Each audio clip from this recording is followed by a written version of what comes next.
السلام عليكم. ازيكم؟ انا رايح اقابل بسهاد دلوقتي، هنعرف منه حاجات كتير عن البرتغال. عامل ايه؟ الحمد لله. اديك منه حاجات كده، نحاول ان احنا نخطف منه بعض حاجات كده حصريه. محدش هيخطف مني حاجه نهائي.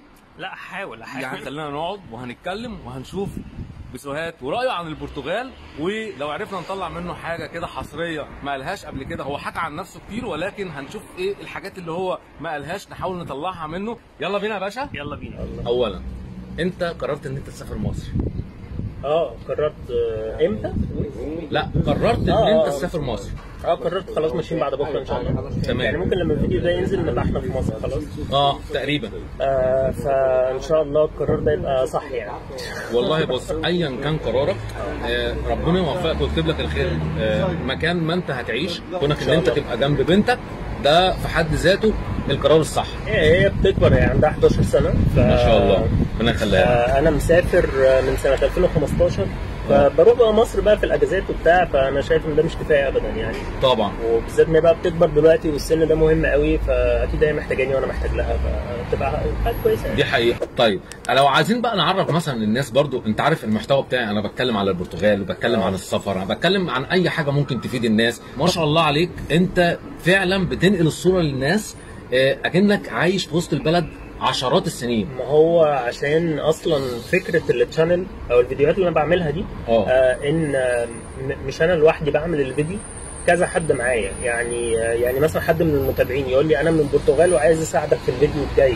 تمام. فاقول له قشطه، اروح كاتب اسمه والايميل بتاعه مش عارف ايه، اجي احضر الحلقه بتاعت البرتغال اروح باعت له، وبعت لكذا حد تاني، فكلنا بقى بنكتب الحلقه مع بعض، وفي نفس الوقت بعمل سيرش اتاكد من اللي هم قالوه ده صح ولا غلط. فالموضوع يعني ايه، بيبقى فيه شويه بيبقى فيه مصداقيه اكتر. عشان اللي هو فهو من الناس للناس، ف يعني نادر لما تلاقي بتحصل ان تلاقي غلطات اتقالت، بس قليل. يعني ايجابيات، مزايا، عيوب عن البرتغال قبل ما تسافر على ام الدنيا. اول حاجه بتيجي في بالي في المميزات هي البرتغاليين نفسهم. الناس دي، الشعب البرتغالي الناس دي جميله جميله. يعني يعني انا عايش هنا تقريبا شعب طيب. بقالي 6 شهور مثلا انا هنا، بس يعني بس في الفتره ال6 شهور دي انا ما شفتش اي حاجه وحشه من اي حد. مرحبين بالاجانب جدا جدا.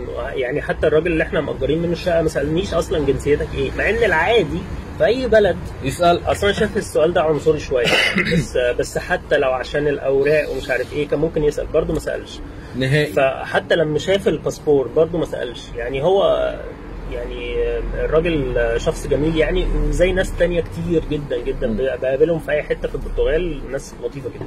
يعني لو اتكلمنا على الشعب البرتغالي بصفه عامه، هو شعب حبوب ومرحب بالاجانب جدا جدا. طب جداً ايه يعني. تاني؟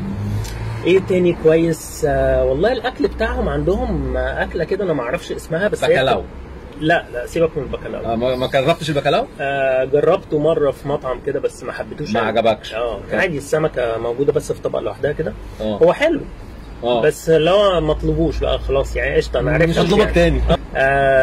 بس عندهم اكله تانية كده بتبقى سي فود كتير بقى، جمبري وحاجات كده كتير. الاسماك هنا بصراحه. شوربه كمان. الموضوع ده والسوبه. ايوه هي دي. تعالى اعزمك على سوبه. السوبه دي اساسي في البرتغال. جميله جدا. ايه تاني؟ انا بحب المحيط قوي. اللي هو هنا هي بلد اصلا عن محيط يعني، فلو الواحد زهقان في اي وقت البحر والبيتجات بقى يعني، فكانت حلوه قوي في الصيف. دلوقتي احنا في الشتاء مش بنروح يعني، بس في الصيف بتبقى حلوه جدا. الواحد حتى لو مش ناوي ينزل المحيط ولا يبلبط ولا بتاع، بس يقعد بس كده يقرا حاجه ولا بتاع. ده حقيقي. حاجه وببلاش. وببلاش. وحاجه حلوه اصلا انك انت تبقى عايش في مكان فيه بحر او محيط او ايا كان، يعني عشان ده حقيقي تحس انك انت يعني منطلق. منطلق فعلا. ايه رايك في جو البرتغال؟ لا مهما كان برد يعني. انا قعدت في تركيا وقعدت في النرويج. حلو. تركيا ابرد من هنا. ماشي تمام. النرويج ابرد من كله. النرويج بقى بالظبط يعني. وايسلندا والاماكن الثلج دي. فبالنسبه لي هنا الجو يعني على الاقل ان انا الشمس بتدخل الشقه كل يوم حتى لو في الشتاء. شمس صناعيه هنا بيسموها شمس صناعيه. لا مش والله مش كده يعني. ما الناس اللي بتقول كده ما شافوش الشمس بقى الصناعيه بجد، اللي هو انت متكتك بجد وشايف نور. شايف نور. ده نور مش غيامه. مش غيامه. يعني هي ماشي مغيمه اليومين دول هنا. طب ده بالنسبه للجو. في حاجه تانية بالنسبه للايجابيات انت عاوز تقولها للناس؟ والله الاسعار، بس مش قادر اتكلم عنها دلوقتي قوي لان الاسعار ما بقتش زي الاول. يعني انت مثلا بقالك سنه ونص هنا صح؟ بالظبط تقريبا سنه وخمس شهور. اول ما انت ما جيت هنا تقريبا الاسعار زادت دلوقتي بقى كام في المية بقى؟ تضخمين عدوا عليك مثلا؟ هو بقى في قبول جامد جدا لاحظته. فلما حصل زياده بالنسبه للعرب عموما، عشان اللي جاي عايز اقامه، اللي جاي عاوز جنسيه، اللي جاي يعني كل واحد على حسب دماغه. فطبيعي لما لقوا بقى قبول لقوا الاسعار زادت غير الاول. طب لو انا مثلا جيت سالتك انت لما جيت اجرت مثلا هنا كنت مأجر بكام؟ شقتك هي الشقه حلوه كبيره، اوضتين وصاله وحمامين وصاله كبيره ويعني حلوه، يعني مطبخ كبير. ده كان ب 750 يورو في الشهر. ممتاز. ده رقم كويس. هنا طبعا هي منطقه بعيده شويه عن وسط البلد. قطر هنا كمان بيودي بسرعه قوي يعني. قطر الباص بيسموه اتوباغو. في باص والله ما جربتوش بس كويس. تمام. وكمان في بولد واوبر يعني بالظبط يعني في حاجات كتير. بالظبط. خلصنا بقى من الايجابيات، نخش بقى في السلبيات. يا لهوي اديني يا معلم. انا شايف ان اكتر حاجه وحشه هنا، وتقريبا دي الحاجه الوحيده اللي انا بعاني منها، هي السيرفيس، سواء بقى كانت حكوميه او شركات خاصه. حقيقي. بتعمل اي ورقه، بتشتري اي حاجه، بتعمل اي حاجه في حياتك، يا هيحصل غلطه، يا اما الورق هيتاخر، يا تحس ان الموظفين مش عايزين يشتغلوا. دي حقيقه. في مشكله. ما اعرفش مثلا عشان مرتباتهم قليله فهم في الشغل متلكعين شويه ولا ايه، ما اعرفش. بس انا عن نفسي تجربتي في الست شهور دول، انا ما فيش حاجه عملتها ونفعت من اول مره. وببقى رايح اعمل حاجه وانا عارف ان هيحصل وراها مشكله، فهروح اصلحها تاني. فباخد بقى رقم الكاستمر سيرفيس قبل ما وانا بتعامل، عشان ايه؟ ابقى عارف بقى اول ما تحصل مشكله اتصل بيكوا على طول. فتاني يوم بتصل بيهم يعني عشان في مشكله حصلت. يعني انا دلوقتي عندي مشكله مع القطط وسفر القطط وبتاع، عندنا قطتين عايزين نسافر معاهم. انا بعاني عشان اتصل بالناس المسؤولين اللي هي الجهه بقى المسؤوله عن سفر القطط وبتاع، عشان تاخد القطط معاك. بيسوكات بتوع بيسوكات.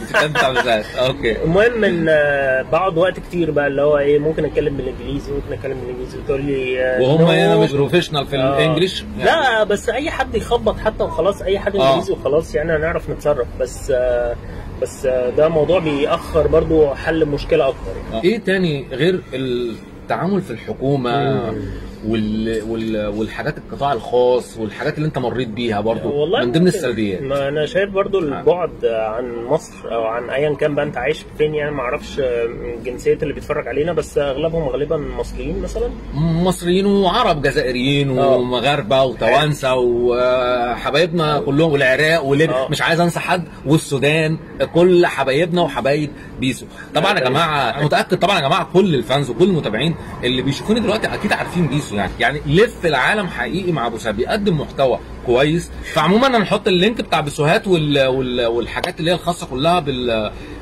بالرابط في صندوق الوصف او في اول تعليق مثبت، عشان خاطر تدعموا اخونا بيسوهات زي ما هو بتعبني. الراجل ده والله العظيم انا اول مره قابلته فيها لازم اقول حاجه اعترف بيها، مسك التليفون بتاعه وساعدني انا شخصيا، وعمل ستوري على الانستجرام وقال ان هو استفاد مني.